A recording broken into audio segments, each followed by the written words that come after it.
देखो अर्थमेटिक का एक बेहतरीन क्वेश्चन, हालांकि ये क्वेश्चन ऑब्जेक्टिव है लेकिन सब्जेक्टिव से कम नहीं। क्वेश्चन है कि the first and last term of n AP are a and l, यानी कि एपी का जो फर्स्ट टर्म है वो ए है। यह बात हमें गिवन है, यह बात हमें गिवन है कि एपी का जो है फर्स्ट टर्म जो है फर्स्ट टर्म और फर्स्ट टर्म जो है एपी का हमें गिवन है वह है क्या ए, जबकि last term of n AP is L. Last term क्या है एपी का? लास्ट टर्म एपी का जो है वह एल है। क्या है? एल है। ठीक है। रिस्पेक्टली का मतलब होता है लगातार, यानी कि कंटिन्यूअस चलना है, यानी कि फर्स्ट टर्म को ए लेना है और लास्ट टर्म को एल लेना है। If s is the sum of all terms, s जो है एपी के सभी टर्म के सम को रिप्रेजेंट कर रहा है। सम का मतलब योग को रिप्रेजेंट कर रहा है, उसको जोड़ने पर जो आ रहा है वैल्यू उसको रिप्रेजेंट कर रहा है। जबकि कॉमन डिफरेंस हमें गिवन है, कॉमन डिफरेंस हमें गिवन है।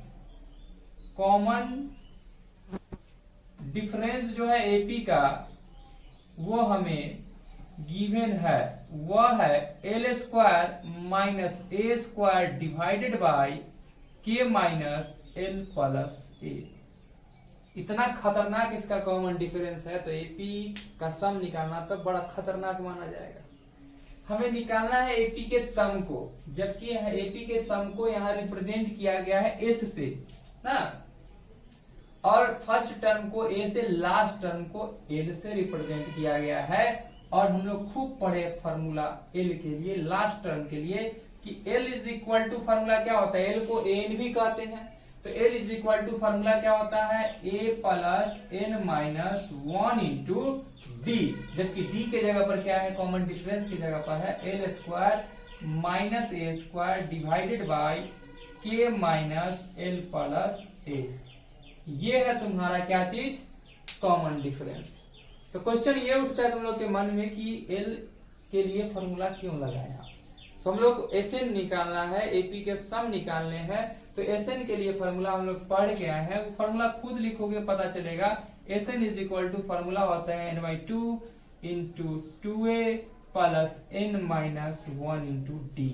और इस क्वेश्चन में हमें एन गिवन नहीं है, तो सबसे पहला काम क्या होगा, एन निकालना। और एन कैसे निकलेगा, लास्ट टर्म के थ्रू हम लोग एन निकाल पाएंगे, क्योंकि हमें यहाँ पर क्या क्या पता है, ए पता है और डिफरेंस पता है और लास्ट टर्म एल पता है ना। हम लोग को पता है एल, लास्ट टर्म पता है, डिफरेंस पता है और फर्स्ट टर्म पता है, नहीं पता है एन। यानी हम लोग को हर हाल में निकालना क्या होगा, एन का वैल्यू निकालना पड़ेगा, तब जाकर बात बनेगा। तो चलो निकाल लेते हैं हम लोग एल का वैल्यू। हम लोग इसको क्या करते हैं, सिंप्लीफाई कर लेते हैं। एल इज इक्वल टू, यहाँ पर क्या देख पाओगे तुम लोग, ये प्लस का ए है, इधर आने पर क्या बन जाएगा, माइनस का ए इज इक्वल टू ये क्या है, n minus one into l square minus a square और डिवाइडेड बाय, ऐसे भी लिख सकते हैं हम लोग, कोई दिक्कत नहीं है, के माइनस एल प्लस ए। हमें हर हाल में निकालना है एन का वैल्यू, निकालना है क्या चीज का वैल्यू, एन का वैल्यू। एन को रोकेंगे, सब को झोंकेंगे, इस पार में ले जाएंगे, देखना कैसे होगा। तो यहाँ पर ये एन माइनस वन मल्टीप्लाई के साथ है और ये इसके मल्टीप्लाई में है, तो ये नीचे में है डिवाइड का, इधर आके करने बनेगा मल्टीप्लाई का, तो एल माइनस ए ब्रैकेट में आ जाएगा के माइनस एल प्लस ए। दिक्कत नहीं होना चाहिए, यहाँ पे समझ में आ रहा है। चलो इसको हम अलग ही रखते हैं, ये टर्म को, कोई दिक्कत नहीं है। ये यहाँ पर क्या था, डिवाइड का था, इधर आया तो बन गया इसके मल्टीप्लाई में, ये मल्टीप्लाई का है, इधर आके इसके चला जाता है डिवाइड में, L square minus a square. Clear है। यहां से मेरे पास बच जाता है एन माइनस वन, बचता है क्या चीज, एन माइनस वन। और हमें निकालना क्या चीज है, एन का वैल्यू हर हाल में निकाल के दिखाना है। तो यहाँ देखो बहुत आसान लगेगा, कोई मजाक नहीं, l minus a into k minus l plus a bracket बंद। ये तुम्हें दिख रहा है a square minus b square, formula होता है a plus b into a minus b. उस फॉर्मूला पे हमने इसे ब्रेक किया। अब देखो ये टर्म से ये टर्म हो जाता है कैंसिल, और यहां से अभी बचता है मेरे पास n माइनस का 1, n माइनस का 1। ठीक है, यहां बच गया हम लोग के पास k माइनस एल प्लस ए डिवाइडेड बाय, यहां से बच गया हमें l प्लस ए। क्लियर है? -1 इधर आता है तो बन जाता है +1 इज इक्वल टू n हमें निकालना था, लग रहा अब n निकल के आ जाएगा। फिर हम लोग यहाँ पर एलसीएम लेते हैं। एलसीएम क्या आता है l प्लस ए। ठीक है, l प्लस ए एलसीएम आता है, इसके नीचे कुछ नहीं मतलब क्या है 1 है, 1 और l प्लस ए का एलसीएम l प्लस ए। तो l प्लस ए के टेबल में l प्लस ए 1 टाइम्स आता है, 1 से इसमें मल्टीप्लाई करने पर ये ऐसे ही रह जाता है, एज इट इज रह जाता है, और हम लोग ऐसा लिख दिए। प्लस 1 के टेबल में l प्लस ए कितना टाइम्स आएगा, तो l प्लस ए टाइम्स ही आएगा, तो l प्लस ए लिख देते हैं is equal to n। Clear है? अब देखो हम लोग ब्रैकेट से बाहर कर लेते हैं इसको, l माइनस हो जाएगा, जबकि प्लस ए माइनस ए हो जाएगा, plus l minus a divided by l plus a is equal to n। अब देखो l माइनस का l प्लस का कैंसिल, a माइनस का, सॉरी ये प्लस का था ना, प्लस का था, a माइनस का प्लस का कैंसिल हो गया, और इस प्रकार हमने देखा n इज इक्वल टू क्या बच गया है k by l plus a, k by l plus a. आ रहा है ना ये? हाँ ठीक है, तो n इज इक्वल टू क्या आ गया है k by l plus a. अब n निकल चुका है, इस फॉर्मूला में हम लोग को क्या क्या पता चल चुका है, a पहले से गिवन था कि a ही है, हाँ पता था ना ये बात, और हमें क्या पता था d पता था पहले से, n नहीं पता था, n निकाल दिए, इसमें जाकर पुट करेंगे। जबकि अकॉर्डिंग टू क्वेश्चन क्या बोला गया है, अकॉर्डिंग टू क्वेश्चन बोला गया है सम ऑफ ऑल टर्म्स एपी का जो है उसे s से रिप्रेजेंट करना है। किससे रिप्रेजेंट करना है? s से रिप्रेजेंट करना है, यानी s is equal to n/2। Formula क्या बोला? n/2, जबकि n की जगह पर क्या लिखाएगा k by l plus a, ये ना n का वैल्यू, फॉर्मूला /2 यानी कि यहां पर लिख सकते हैं हम लोग 2। समझ में आ गया या नहीं समझा? ये डिवाइड करेंगे 2 तो यहां मल्टीप्लाई में आ जाएगा 2। ठीक है, ब्रैकेट 2a, a तो फर्स्ट टर्म तो a ही है क्वेश्चन में गिवन, n-1 फॉर्मूला बोला n-1, जबकि n का वैल्यू हमने क्या निकाला है k बाई एल प्लस ए। क्या निकाला है n की जगह पर? k by l plus A, L plus A -1 bracket बंद। ठीक है यहां तक? ठीक, ब्रैकेट बंद। ठीक है, इनटू डी, तो डिफरेंस क्या है क्वेश्चन में गिवन?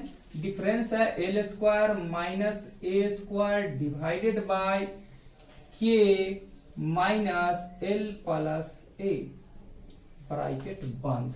समझ में आ रहा है यहाँ तक कि नहीं आ रहा है? आ रहा होगा बिल्कुल, क्योंकि इसमें अभी तक हम लोग कोई भी एक्स्ट्राऑर्डिनरी दिमाग नहीं लगाए हैं। के की जगह के रहेगा by 2 into l plus a, bracket बंद। 2a प्लस, यहां हम लोग क्या करते एलसीएम लेते हैं, तो आ जाता है l प्लस ए एलसीएम। इसके नीचे कुछ नहीं मतलब 1, तो यहां से आ जाता है तुम्हारा k, माइनस के कारण साइन चेंज करेगा, ये l plus A minus a हो जाएगा। अगर तुम लोग ऐसा नहीं समझ पाते हो तो इसको ब्रैकेट में रखते हैं, प्लस में एक स्टेप बाद हम लोग ब्रैकेट से खोल देते हैं, तो क्या आ जाता है प्लस माइनस में कन्वर्ट हो जाता ना। समझ में आ गया लाइन? और इसके नीचे कुछ नहीं मतलब 1 था, 1 के टेबल में एल प्लस ए टाइम्स आएगा, यहाँ पर लिखा था एल प्लस ए, लेकिन माइनस के कारण ये चिन्ह बदल गया, माइनस में कन्वर्ट हो गया। ये l square minus a square है, यानी a square minus b square के फॉर्म में है। फॉर्मूला क्या होता है? A plus b into a minus b divided by k minus l plus a. समझ में आ गया होगा बात? अब तुम देखो ये टर्म तुम्हारा मल्टीप्लाई में जो कि सेम टर्म है, तो ये टर्म से ये टर्म कैंसिल हो सकता है या नहीं हो सकता है? हो सकता है।